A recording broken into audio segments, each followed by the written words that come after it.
Selamat pagi anak-anak, apa kabar? Pak Guru harap kita semua dalam keadaan yang sehat dan baik adanya. Dan kita juga jangan lupa bersyukur kepada Tuhan atas segala berkat dan rahmat yang kita peroleh hingga saat ini. Terutama atas nafas kehidupan yang boleh kita rasakan hingga sekarang. Baik anak-anak, hari ini kita akan memulai kembali pelajaran agama Katolik. Dan materi hari ini yaitu perempuan dan laki-laki diciptakan sebagai citra Allah. Anak-anak, mari kita membuka pelajaran kita hari ini dengan doa pembuka. Dalam nama Bapa dan Putera dan Roh Kudus. Amin. Ya Tuhan, kami bersyukur atas kesempatan belajar yang Engkau berikan hari ini. Kami mohon, bimbinglah kami agar dapat mengikuti pelajaran hari ini dengan baik. Demi Kristus, Tuhan dan pengantara kami. Amin. Dalam nama Bapa dan Putera dan Roh Kudus. Amin. Anak-anak, tentu kalian pernah melihat gambar-gambar seperti ini. Coba kalian perhatikan baik-baik gambar-gambar ini. Apakah ada perbedaan tugas antara perempuan dan laki-laki? Ya, ada perbedaan tugas antara laki-laki dan perempuan. Laki-laki cenderung melakukan pekerjaan yang berat, misalnya seperti mengangkat beban, mencangkul, dan lain-lain. Sedangkan perempuan sendiri cenderung mengerjakan tugas atau pekerjaan yang lebih ringan, misalnya seperti menyiram bunga, menyapu halaman rumah, mencuci piring, dan lain-lain.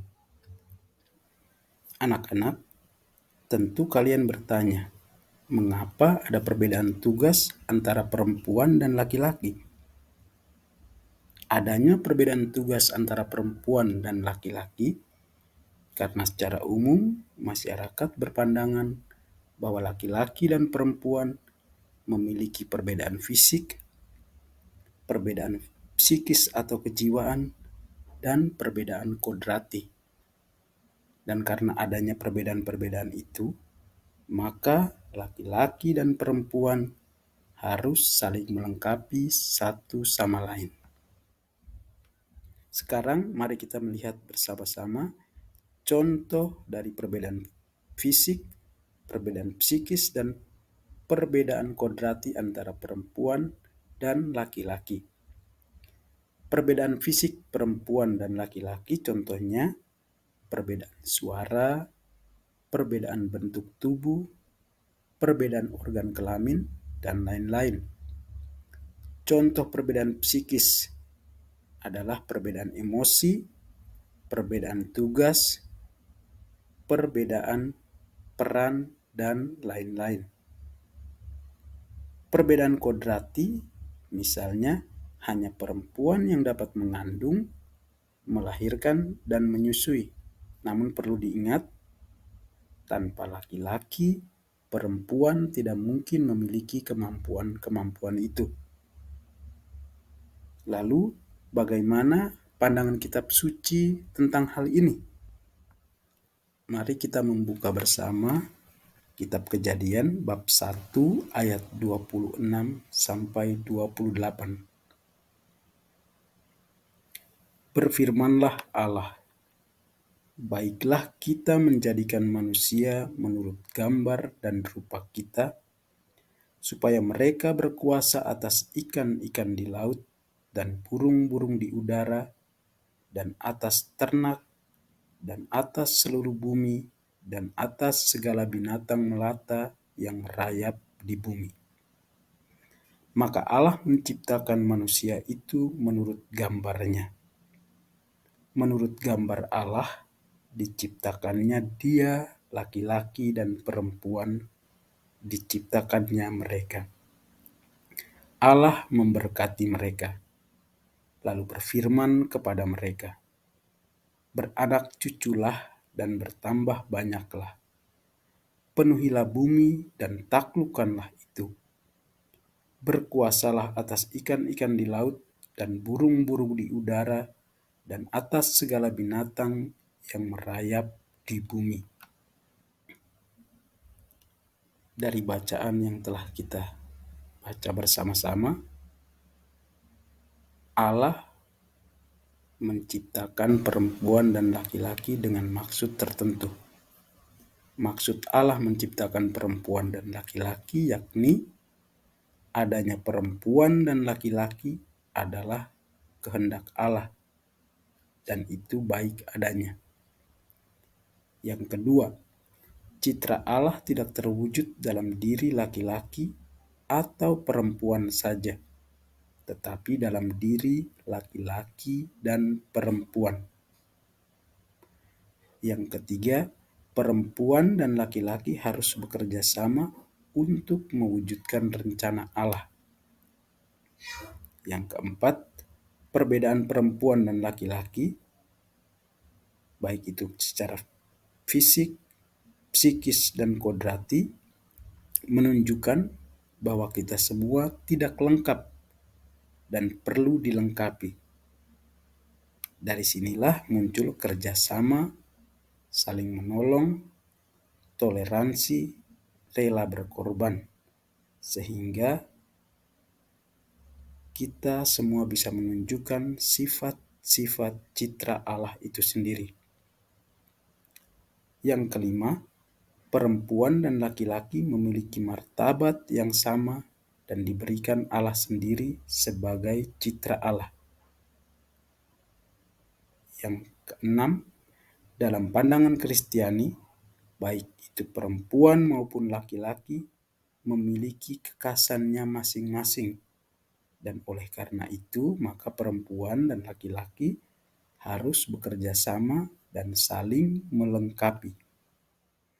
Selanjutnya, sebagai citra Allah, laki-laki dan perempuan adalah sederajat, sehingga tidak ada yang lebih tinggi atau lebih rendah.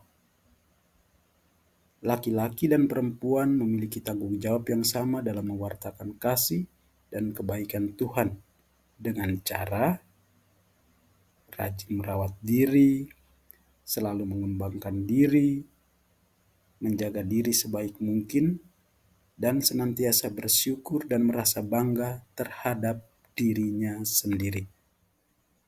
Anak-anak, selain mewartakan kasih dan kebaikan Tuhan seperti yang tadi sudah Pak Guru sebutkan, kita pun harus memiliki sikap saling menghormati dan menghargai sebagai laki-laki dan perempuan. Dengan cara misalnya, pertama, tidak mengejek atau mengolok teman. Kedua, bergaul dengan semua orang. Artinya kita tidak pilih-pilih teman. Dan yang ketiga, saling membantu tanpa membeda-bedakan. Anak-anak, apakah kalian semua sudah mengerti dan memahami dengan baik materi pelajaran hari ini? Pak Guru berharap semoga kalian sudah paham semua ya. Sekarang Pak Guru akan membagikan LKPD kepada kalian masing-masing untuk dikerjakan.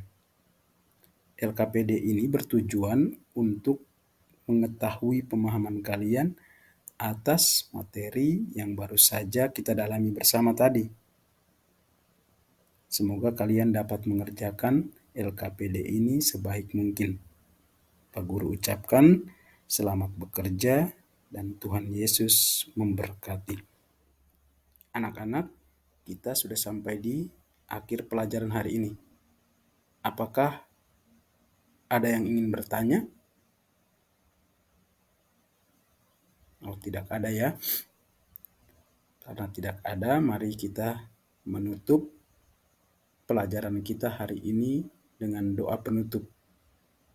Namun Pak Guru sebelumnya perlu mengingatkan kalian agar LKPD yang tadi Pak Guru sudah bagikan dikerjakan sebaik mungkin ya. Mari kita berdoa. Dalam nama Bapa dan Putera dan Roh Kudus. Amin.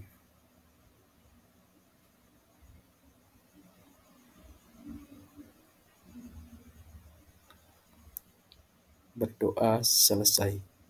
Dalam nama Bapa dan Putera dan Roh Kudus. Amin.